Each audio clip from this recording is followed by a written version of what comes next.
Buenas tardes a todos, buenos días, según cuando veáis este vídeo. Vamos a continuar o vamos a iniciar una serie de vídeos para explicar el temario que tenemos pendiente. Entonces, este primer vídeo va sobre el tema 11, nuestro bloque 11 de contenido, que se corresponde con el tema de la dictadura franquista, que abarca los años de 1939 a 1975. ¿Qué es lo que vamos a abarcar en este tema? Pues vamos a ver tanto la evolución política del régimen franquista, la evolución económica, algunos aspectos relativos a la cultura y cómo se desarrolla la oposición a ese franquismo desde finales de los años 30 hasta mediados del año 70, el año 1975, cuando muere el dictador.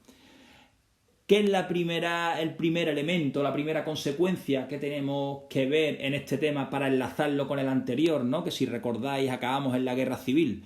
Pues bien, el primer elemento es la sustitución de un régimen democrático como era la Segunda República por una dictadura de corte fascista. Esto nos lleva a la creación del Estado franquista, cuáles son sus fundamentos ideológicos y cuáles son los diferentes grupos sociales que van a apoyar a Franco o a la élite del franquismo. En primer lugar, tenemos que para asentar la creación de ese Estado hay que tener un gran seguimiento o muchos seguidores en diferentes grupos sociales, ¿no? Aquí en esta diapositiva, por ejemplo, os pongo un vídeo de los archivos de Radio Televisión Española donde se puede ver el desfile de la Victoria que se organiza en Madrid en abril de 1939, ¿vale? Para que os hagáis una idea del contexto en el que va a surgir estos primeros meses de la dictadura o el inicio de lo que se llama la posguerra civil, ¿no? De cómo a partir de haber derrotado, ¿no?, a la República,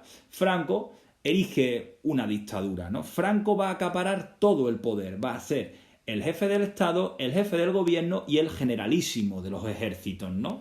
Aquí tenéis, por ejemplo, una imagen de el escudo que va a cambiar Franco con respecto al de la República. Nos vemos, por ejemplo, cómo sitúa ese águila detrás que pretende entroncar con otros elementos como el esplendor, ¿no?, del Imperio Hispánico en los siglos XV o XVI, puesto que los escudos de tanto de los reyes católicos como de Carlos I y V de Alemania tenían también esa figura, ¿no?, ese águila de fondo sobre el escudo. ¿Cuáles son los fundamentos ideológicos del franquismo? Bueno, en primer lugar, el franquismo se le suele denominar un fascismo periférico. De hecho, ahí en esa imagen tenéis a Franco con Himmler, un alto cargo, ¿no?, del nazismo alemán, y podemos definir el franquismo por una serie de elementos como son su carácter autoritario, eliminando cualquier tipo de oposición, centralista, es decir, contrario a cualquier tipo de nacionalismo periférico, como el catalán, el vasco o el gallego, y se centra en el nacionalcatolicismo, esto que es ligar al Estado elementos de la religión católica, donde la Iglesia va a recuperar mucho poder que había perdido durante la República. Franco se define como alguien antiliberal, anticomunista y antidemocrático, además de otros elementos que ya iremos viendo. Lo que se busca es semejar el franquismo con otras etapas de gran auge o gran prosperidad de la península, ¿no? Por ejemplo, buscando la semejanza, como hemos hablado antes, en el Imperio Hispánico de los siglos XV-XVI. Por ejemplo, Franco se declaraba, o muchas veces había declarado que sentía una gran simpatía o admiración por Isabel la Católica. También se va a dar una gran exaltación del nacionalismo español, persiguiendo todo lo que no comulgue, ¿no?, con ese nacionalismo. Por ejemplo, el catalán va a volver a estar prohibido y se va a fomentar la religión católica como un elemento propio del Estado, ¿no?, pagando un poco así la ayuda de la Iglesia durante la Guerra Civil al declarar una cruzada contra el comunismo, ¿no?, apoyando al bando franquista. Entre todas estas cosas que os he comentado, ¿Franco tiene alguna ideología? Bueno, historiadores como Stanley Payne hablan de que el único interés de Franco era mantenerse en el poder, pero sí podemos hablar de que Franco empieza como dentro de un fascismo periférico, pero a medida que las circunstancias o el contexto exterior lo va a ir demandando, va a ir virando poco a poco hasta un Estado autoritario centralista de marcado carácter nacionalista o nacional católico, ¿no? Mejor dicho.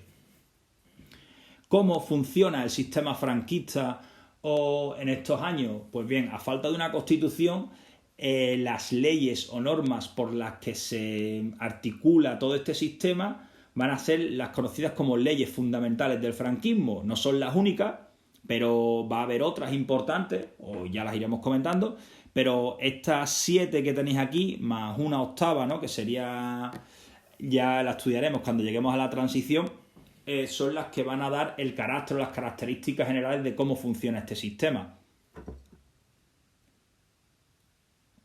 Ahí tenemos, por ejemplo, en 1938, cómo está el fuero del trabajo, que lo que hace es articular cómo serán las relaciones laborales basándose en el ideario de la Falange Española y el fascismo italiano, ¿no?, en la Carta del Lavoro que ya había desarrollado la Italia de Mussolini. Por ejemplo, esto organizaba las relaciones entre patronos y obreros y establecía el sindicalismo vertical, que no es otra cosa que son sindicatos donde están a la misma vez representados los patrones, los patronos y los obreros.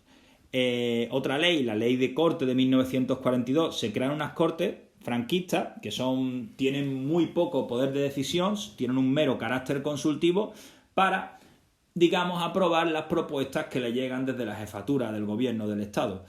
En 1945 se lanza o se aprueba el Fuero de los Españoles, que son una serie de principios, derechos y obligaciones de los españoles, lo que podríamos considerar como una especie de constitución, más bien una pseudo-constitución, porque entre todos los derechos y obligaciones que recogía había uno por encima de todos que era la lealtad al jefe del Estado, es decir, a Franco, por lo que cualquiera de los derechos se podía suspender en función de si iba contra los designios de un poco del caudillo, ¿no?, de Franco. En 1945 también se va a aprobar la ley de referéndum nacional, que lo que hacía era elaborar referéndums para las personas que votasen de las leyes que se iban proponiendo, ¿no? Era una manera un poco de seguir legitimando este sistema y darle un barniz, una apariencia democrática en un momento, 1945, cuando después de la Segunda Guerra Mundial las potencias del eje fascista ya han sido derrotadas y Franco necesita, pues, darle un pequeño barniz a ese régimen, ¿no?, como ya he comentado, para no quedarse señalado como uno de los últimos dictadores fascistas. La ley de sucesión de la jefatura del Estado de 1947 establece que España es un reino. Por lo tanto, el sucesor de Franco, cuando él se muera, porque él se declara jefe del Estado de manera vitalicia, es decir, hasta que se muera, Franco va a poder elegir a un sucesor que va a ser rey.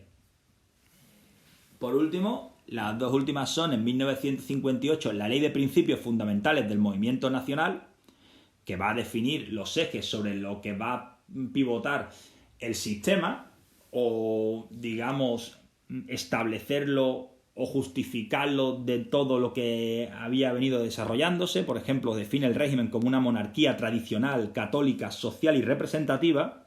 Básicamente esto era el ideario de la Falange Española tradicionalista con las juntas de ofensiva nacional sindicalista. Recordar cuando este compendio de partidos se unen en lo que se ha denominado el movimiento, y en 1966 se aprueba la Ley Orgánica del Estado, que va a separar el cargo de jefe del Estado y el del presidente del gobierno. Franco va a seguir siendo jefe del Estado, pero va a poder nombrar presidentes del gobierno para que despachen, digamos, con las Cortes y elaboren, pues, las diferentes reglamentaciones que siempre tienen que ir un poco en la línea de lo que opina Franco, ¿no?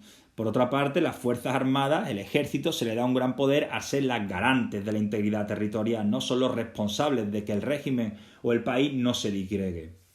¿De acuerdo? Bueno, seguimos ahora con los grupos sociales del franquismo. Podemos definir dos diferentes subgrupos, ¿no?, en este apartado. Tenemos las instituciones y las familias políticas. En primer lugar, las instituciones. Hay 3 instituciones básicas dentro del franquismo: el ejército, la falange y la iglesia. El ejército es el defensor del régimen. No olvidemos que Franco es un hombre de armas, viene del ejército, ha sido general, sigue siéndolo.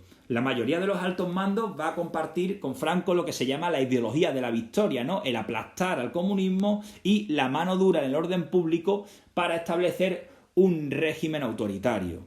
Otro elemento va a ser la falange. De ella va a tomar el franquismo toda su estructura de funcionamiento del sistema y su ideología, porque hemos hablado antes de que Franco no tenía mucha ideología, pero sí la va a tomar de aquí de la falange, que podemos destacar en estos primeros momentos del franquismo como todo ese fascismo periférico que se ha denominado franquismo coge su ideología de aquí, ¿no? De las teorías del partido que en su momento estaba encabezado por José Antonio Primo de Rivera.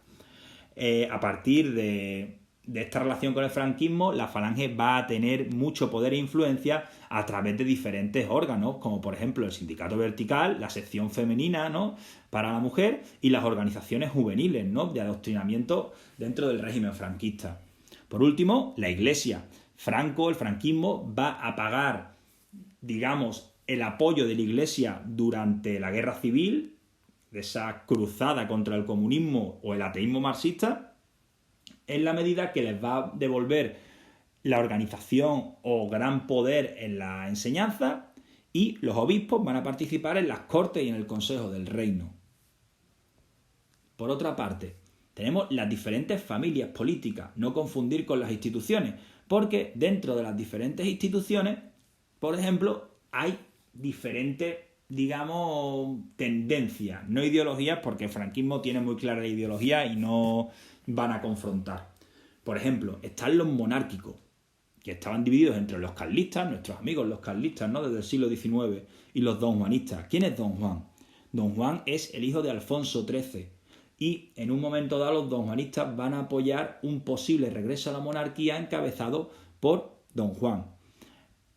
El problema es que Franco no va a estar de acuerdo y se va a enemistar con Don Juan, por lo que poco a poco se van a ir estos monárquicos distanciando del régimen. Por otra parte, tenemos los tecnócratas, que son, como su propio nombre indica, son personal técnico muy formado, economistas, juristas, muchos miembros del Opus Dei, que van a defender, digamos, la preeminencia de la economía sobre lo político, es decir, que si quieren mantener el régimen, la economía tiene que ir bien, por lo que hay que trabajar en que esto ocurra. A partir de los años 60 van a tener gran protagonismo en la dictadura y van a protagonizar enfrentamientos contra la falange por intentar, digamos, acaparar el poder. Por último, están los franquistas integrales, los incondicionales del caudillo, que son los que se van a formar el búnker, que en los últimos años de la dictadura y primeros de la transición democrática van a intentar apoyar esa, digamos, represión contra cualquier atisbo de apertura hacia otros elementos que no sea seguir con la dictadura en sí. Hasta aquí vamos a dejar este primer vídeo introductorio y a partir del próximo día pues seguiremos con la evolución política del franquismo. Repito, cualquier duda o consulta que tengáis me podéis mandar un correo, me lo ponéis en los comentarios y yo respondo